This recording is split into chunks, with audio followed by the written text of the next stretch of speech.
சந்திரன் உதயம் போலே ஞானத்தில் மிகுந்த மாது கற்பில் சிறந்து அற்புதமான மங்கை என் பெயர் சீதாதேவி என்று இருக்கிறார். உங்களுடைய பெயரோ சீதாதேவி. என் முதல் பெயர் மைதிலி.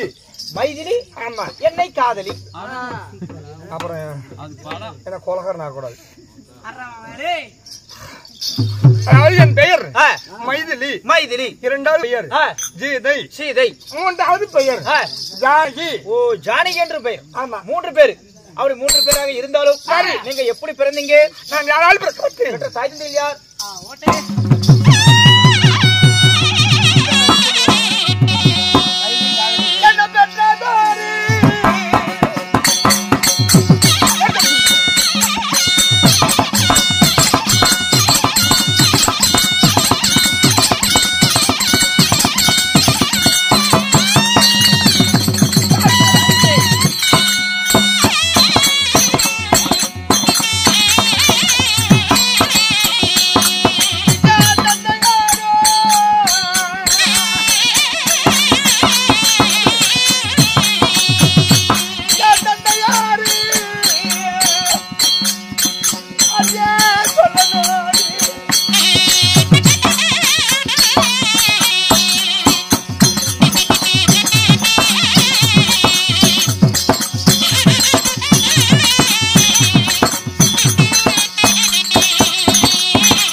என் தந்தையார் ஜனக நாட்டை ஆண்டவர் குடியே ஜனக மகாராஜன். தந்தையோ ஜனக மகாராஜன். ஆமா. தந்தை ஒன்று இருந்தால் தாய் ஒன்று வேண்டும் அல்லவா? ஆமா. உங்கள் தாயார் யார்? என் தாய் இந்த பூமாதேவி எனக்கு தாயாகும். உனக்கா? ஆமா. பூமாதேவியா? ஆமா. உனக்குன்னு இல்ல, இங்க இருக்கிற எல்லாத்துக்குமே எனக்குமே இந்த பூமாதேவி எல்லாத்துக்குமே தாய் தான். எந்திரி. பூமாதேவி எல்லாத்துக்கும் தாய், உனக்கு மட்டும் பொறுப்பா உட்காந்து இந்த பூமாதேவி தாயின்னு சொல்றியே, எப்படி உனக்கு தாயாச்சு? அம்மா ஓய், இந்த பூமாதேவி எனக்கு எப்படி தாயாகும்? எப்படி தாயாகும்? நான் என்ன மதம்? எந்த மதத்துல? இந்த பூமி தாய்ங்கிறேன்னு எப்படி எனக்கு தாயாகும்? என்ன காரணம்? அந்த ரகசியத்தை எப்படி தெளிவா சொல்றேங்க. சொல்லுங்க.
என் தந்தையார் ஜனக மகாராஜன் சித்திர மாதத்திலே பொன்னேர் ஓட்டுவது வழக்கம். ஜனக மகாராஜன் சித்திர மாசத்துல பொன்னேர் ஓட்டுவது வழக்கம். ஆமா. சரி. அதன் தங்கத்தால் கொழுவடித்து இந்த தரணியை பிளர்ப்பதற்காக என் தந்தையார் ஜனக மகாராஜன் 10 ஏர் ஒன்றாக சேர்த்து ஏர் ஓட்டுவது வழக்கம். 10 ஏர் ஒன்னா சேர்த்து. இப்ப கலியுகத்தை சொல்றேன்னு அதான் முன்னேறு போற மாதிரி தான் பின்னேறு போகணும். முன்ன ஒரு ஏறு கோணையா போயிட்டா அந்த முளக்கு ஏறுமே கோணதான். பின்னாடி போற ஒன்று அது பிறந்தது அங்க. ஆமா. முத கோணனா அத முற்றிலையும் கோணன்னு சொன்னதும் என் தந்தையார் இடத்துல. உங்க தந்தை இடத்துல. ஆமா. சரி.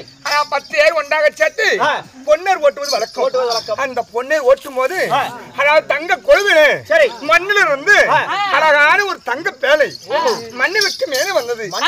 மேல வருது. ஆமா. சரி. அந்த பெட்டியை திறந்து என் தந்தையார் ஜனக மகாராஜன் பார்த்தா அந்த பெட்டிக்குள்ளே அழகான ஒரு பெண் குழந்தை. தங்க பெட்டிக்குள்ள ஒரு பெண் குழந்தை. ஆமா. சரி. அண்ணா அந்த பெண் குழந்தை இருந்தவர் யார்? அந்த பெண் குழந்தை தான் நான். அந்த தங்க பேழைக்குள் இருந்தபடிதான் நீங்கள். அந்த குழந்தை தான் நீங்கள். நான். சரி. நான் எங்கே முன்னம் என்ன கண்டெடுத்தார்கள்? மண்ணுக்கடியில. ஆமா. மண்ணில் இருந்து கண்டு எடுத்தபடியால் எனக்கு முதல் பெயர் மைதிலி. முதல் பெயர் மைதிலி. ஆமா. சரி. நான் பிறந்த மாதம் என்ன மாதம்? என்ன மாதம்? சித்திர மாதம். சித்திர மாசம். ஆமா. இன்னைக்கு அதுக்கு தான் கலியுகத்துல சித்திர மாதத்துல பொன் குழந்தை பிறக்க கூடாது அப்படின்னு சொல்றாங்க பாரு. இந்த சீதையை பத்தி எல்லாத்துக்கும் தெரியும். ஆமா. ஆனா சித்திரை மாதத்துல பொன் குழந்தை பிறக்கூடாது. ஏன்னா சீதமாரி ஆயிடுவான்னு கணக்கு. ஓ, பெண் குழந்தை பிறந்தா. ஆமா. சரி. நான் பிறந்த மாதம் சித்திரை மாதம். சித்திரை மாதத்தில் நான் பிறந்தபடியால் எனக்கு பெயர் சேது என்றும் அழைக்கலாம். ஆமா. நான் மண்ணில இருந்து எடுத்தாலும் என் வளர்ப்பு தந்தை ஜனக மகாராஜனுக்கு மகளா வந்தபடியால் எனக்கு பெயர் ஜானகி என்றும் அழைக்கலாம். ஜானகி என்றும் ஒரு பெயர். சரி. அடியம்மா. ஆமாம்மா. என்ன அப்படி பிள்ளைக்கு வளர்ப்பு பிள்ளையாக இருந்தாலும் உங்களுக்கு என்று திருமணமானதா?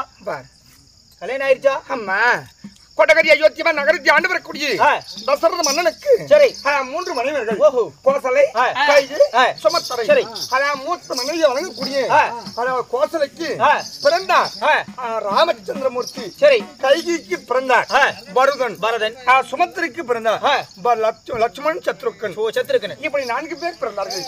அந்த 4 பேத்திலே மூத்த குமாரனை வழங்கக்கூடிய பொன்னானப்பட்ட கடவுள் இந்த மண்ணையும் இந்த விண்ணையும் கட்டி காக்கும் கருணை கடவுள் வழங்கக்கூடிய என் கணவர் தான் ஸ்ரீ ராமச்சந்திரமூர்த்தி. கணவரோ ராமச்சந்திரமூர்த்தி.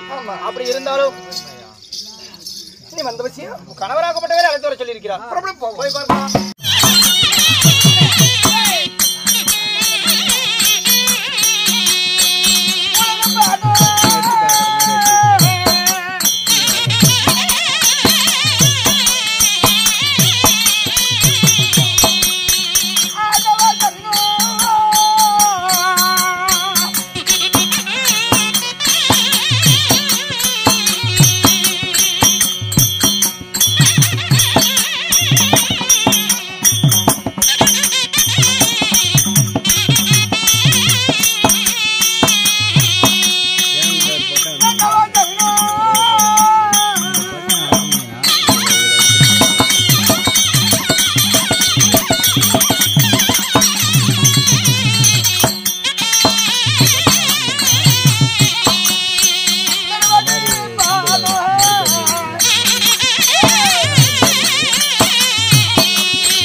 உன் மனைவியாகப்பட்டபடி நான் மந்திரம் செய்தேன். மன்னால் மந்திரம்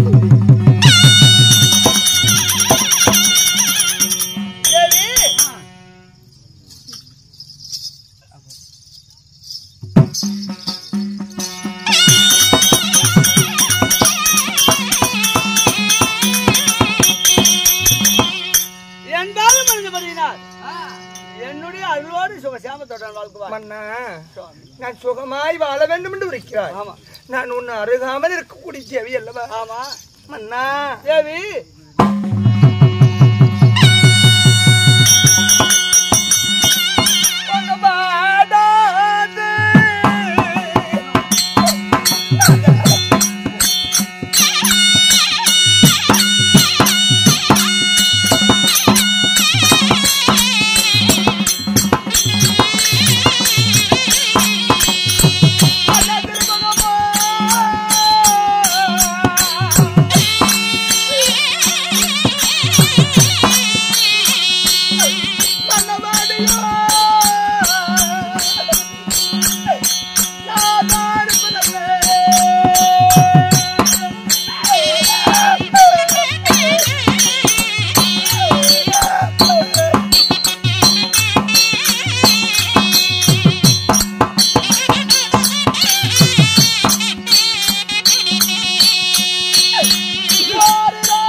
உன் மாடாத திருமகம் மாடி இருக்கிறது, உன் சோராத திருமகன் சோர்ந்திருக்கிறது. மாரிராமன் குளிஞ்சது என்ன எந்த ஆயிரம் ஆட்டம் என்னங்க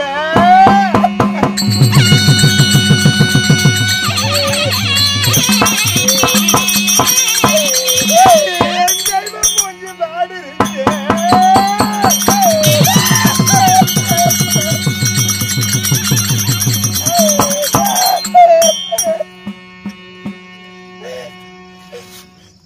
தேவி என் சிற்றன்னை கைகை சளைத்தால் ராமா பரதன் நாட்டை ஆள வேண்டும், நீ 14 ஆண்டு ஆதரணையும் போக வேண்டும் என்று என்னிடம் சத்தியம் வாங்கிவிட்டார்.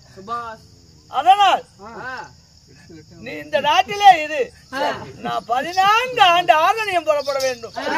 உன்னிடம் சொல்லிவிட்டு புறப்படலாம் என்று என் ராஜாடைகளை கலைத்து வைத்து விட்டு மறுமுறை தரித்து நான் வனவாசம் போறேம்மா. 14 வருடம் காணகம் போக வேண்டும் சிற்றண்ணி வார்த்தையால.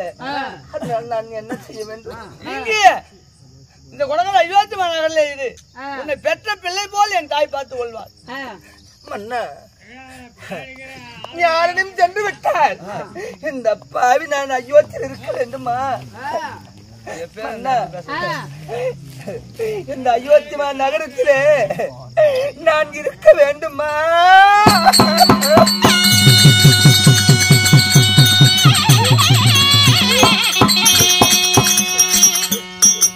உண்மைதான் தேவி,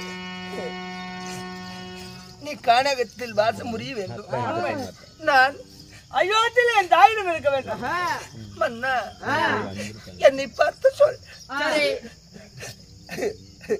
தேவி நாதா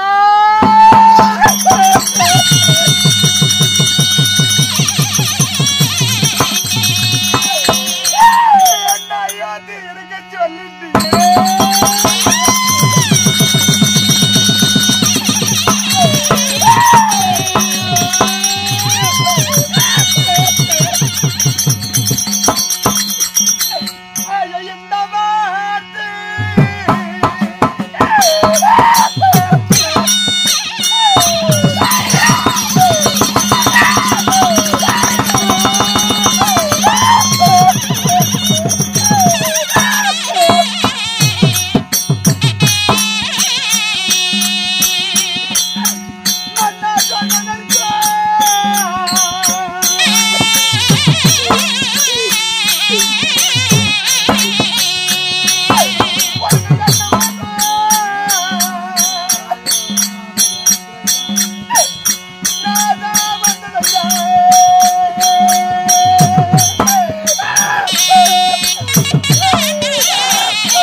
நான் உனக்கு என்ன துரோகம் செய்து?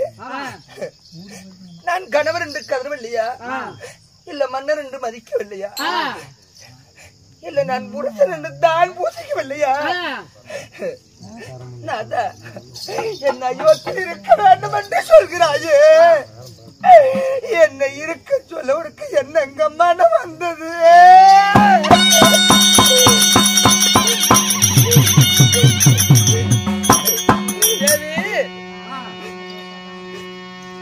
சிற்றன்னை கைகேசி நீ மட்டும் வனவாசம் போய் என்று சொன்னாலே தவிர உன்னை அழைத்து செல்லவில்லை. உன்னை பத்திரமாக அவளும் பார்த்துக் கொள்வாள். அவளும் என் தாய் தான். நீ அயோத்தியில் இருமா. என் தம்பி பரத நாட்டை ஆண்டாள். உன்னை பெற்ற தாய் போல் பார்த்துக் கொள்வாள். மன்னா கொண்டவரை நான் பிரிந்து கொடும்பாவி வாழ விதியாய் விட்டதா? இல்ல மன்னவர் தான் பிரிந்து இந்த மனப்பாவி நான் உயிரோட வாழணுமா?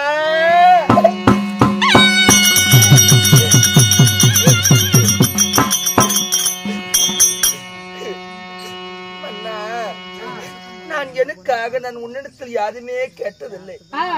எனக்காக ஒன்றே ஒன்று மட்டும் செய்ய வேண்டும். கனகம் போவதென்றா கனகம் நானும் வருகிறேன் மன்னா.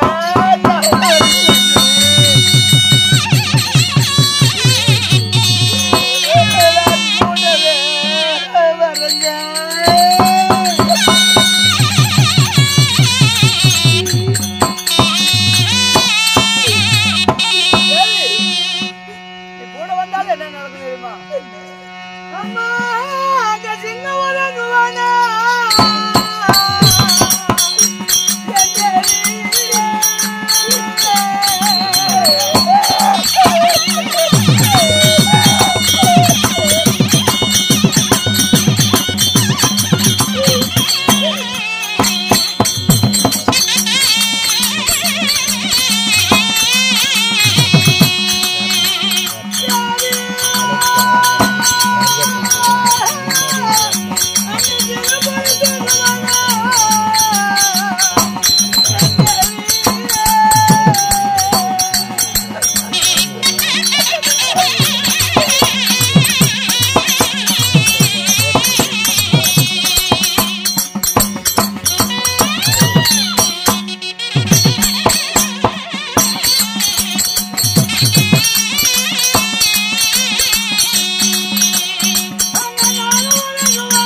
ஒரு பெண்ணாக மற்றவள் காணக வந்தா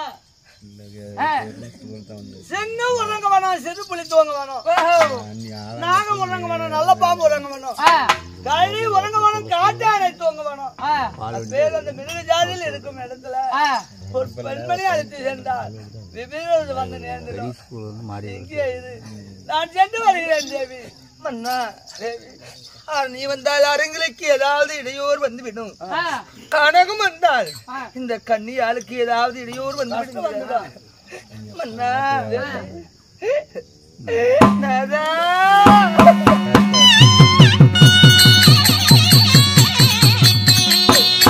ஐயோ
நான் மாண்டுடுவேன் ஏன் மன்னருடைய பாதத்திலேயே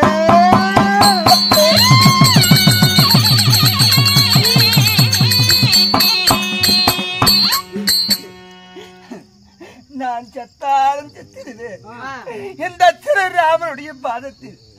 மன்னா என்னை விட்டு இறந்து விடு என்று கூட சொல்லுங்க, என்னை இங்கே இருந்து மட்டும் சொல்ல வேண்டாங்க.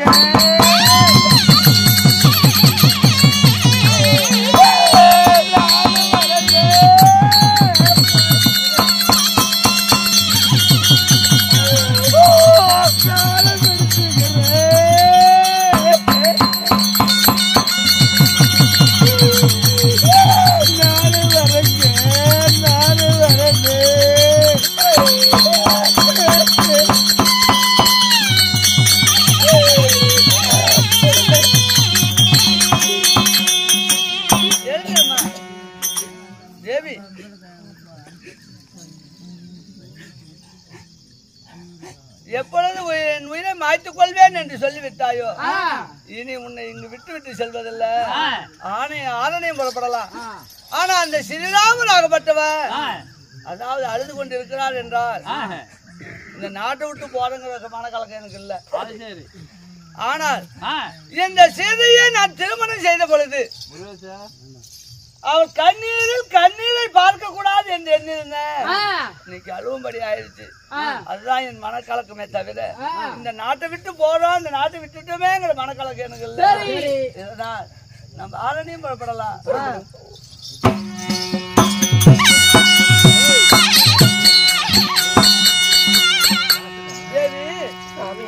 நம்ம இருவர் ஆரணியும் புறப்பட்டுட்டோம். என் கூட பிறந்த தம்பி லட்சுமணன் இருக்கிறான். அண்ணனாகப்பட்டவன் நம்மளை சொல்லாமல் சென்று விட்டான் என்று அவன் உயிரை கூட மாய்த்துக் கொள்வான். சரி, அதனால் தம்பி லட்சுமணன் அழைத்து வா, அவரிடம் ஒரு வார்த்தை சொல்லிட்டு நம்ம ஆரணியும் புறப்படலாம்.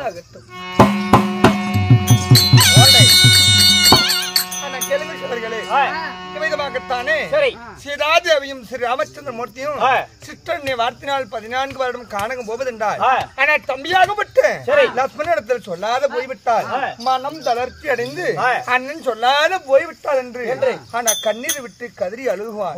அதனால் அவனிடத்தில் ஒரு வார்த்தை சொல்லிட்டு போலாம் என்று சொல்ல அச்சமயத்தில் லட்சுமண பெருமாள் சபைநாடு வருகிறார்.